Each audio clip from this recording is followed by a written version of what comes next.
Hey guys, Tim here at Studio 99, and today I'm going to run you through a few quick exercises that you can do at home or preferably just with minimal equipment for your hips and your glutes. So there's a lot of apps and information there about how to build a better booty and all of that stuff, and they tell you you've got to do thousands of repetitions with bands and weird sidestepping crab walk things, but honestly it can be a lot easier than that.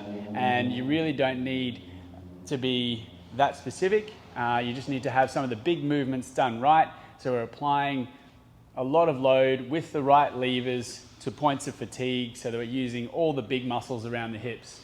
So I'll take you through a few of those now. Hopefully you can try them at home. The equipment I've got here is a 10 kilo dumbbell and just a bench. So if you need a bench, you can just use a couch or a chair or anything that's a little bit stable. So first exercise is a hip thrust. So hip thrust is really powerful for generating glute max activation, and a maximal contraction. So that's the important part when you're trying to develop muscle and produce force, is how much of that muscle you are getting to contract. So we like the hip thrust for that reason. So what we do, we slide down onto your bench or your chair, get your shoulders onto the bench. You want your feet slightly wider than shoulder width apart, and you're going to dip down through your hips, and then as you come up, you're squeezing your glutes as high as you can, keeping your abs nice and tight here. So we're looking slightly down our body, and I'm trying to think about turning my feet into the ground, so creating almost a twisting motion with my feet. They're not going to move, but that's the feeling I want to generate, and that's going to give me a lot stronger contraction there. So we come down and squeeze up. So the beauty of this exercise is I can get a really full contraction at the top. And if I want to add a little bit of weight to that, just resting on my hips, I don't have to have a really heavy weight to get a maximal contraction. We've been proving this for a long time in studies that you don't have to have 60, 70, 80 kilos or 100 kilos on your hips there to generate a full contraction. Just a little bit of weight will go a long way. So that's your first exercise. The second one is a deadlift. And again, if you want to use just a little weight, I would put this behind my head so you can rest it on your shoulders, and we go into your deadlift, hinging down, trying to reach back and squeezing your glutes again at the top. So reach back and up, trying to create that tension through the glutes and the hammies and the lower back there. Making sure you can take your time, find that tension first, and then get a good contraction at the top. And then we'll go into a classic squat.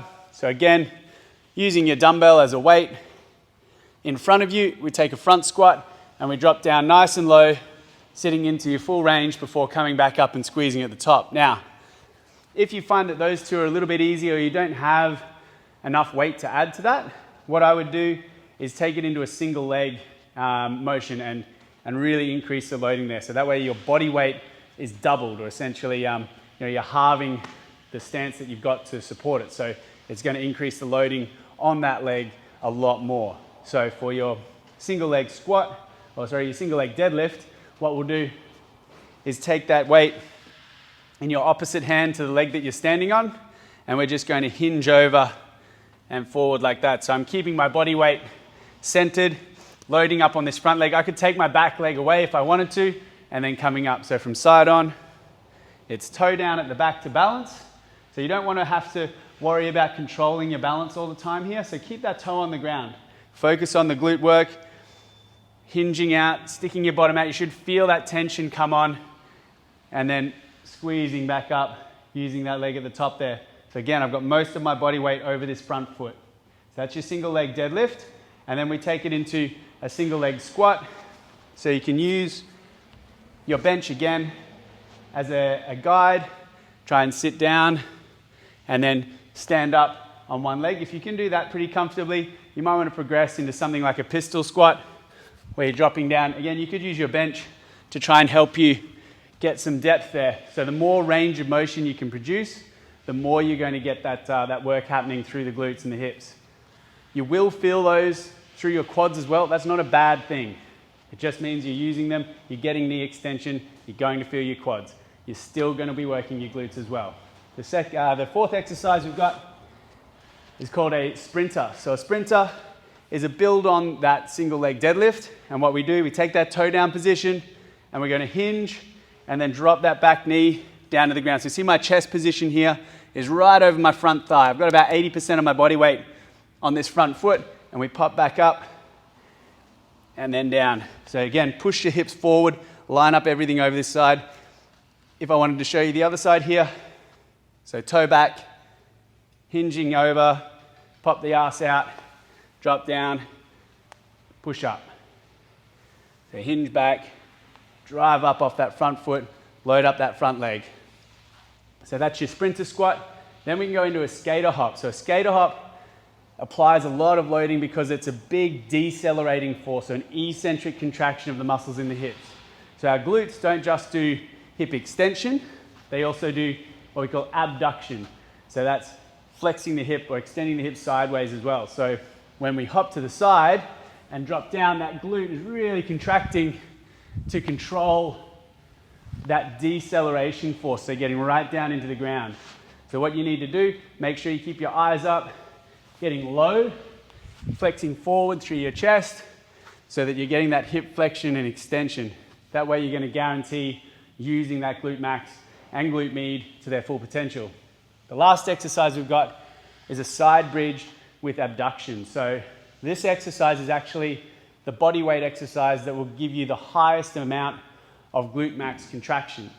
So more than a squat, more than a deadlift, more than a hip thrust without any weight. This is the one that will give you the biggest contraction, but it's quite hard to get the right position. So we jump down on our side. We want our legs out straight. We're going to prop ourselves up into a side bridge, and then we lift our top leg up and down. So by doing this, we're applying a lot of force through the side of our hips, and you're really going to feel that glute max on that underside, not the one that's going up and down, the one that's supporting you. That's the one that's doing all the work. So try those exercises, put them all together, build up some fatigue, get through 3 to 4 sets of each, and I guarantee that's a program that's going to get you really working and feeling the gains through your hips and glutes.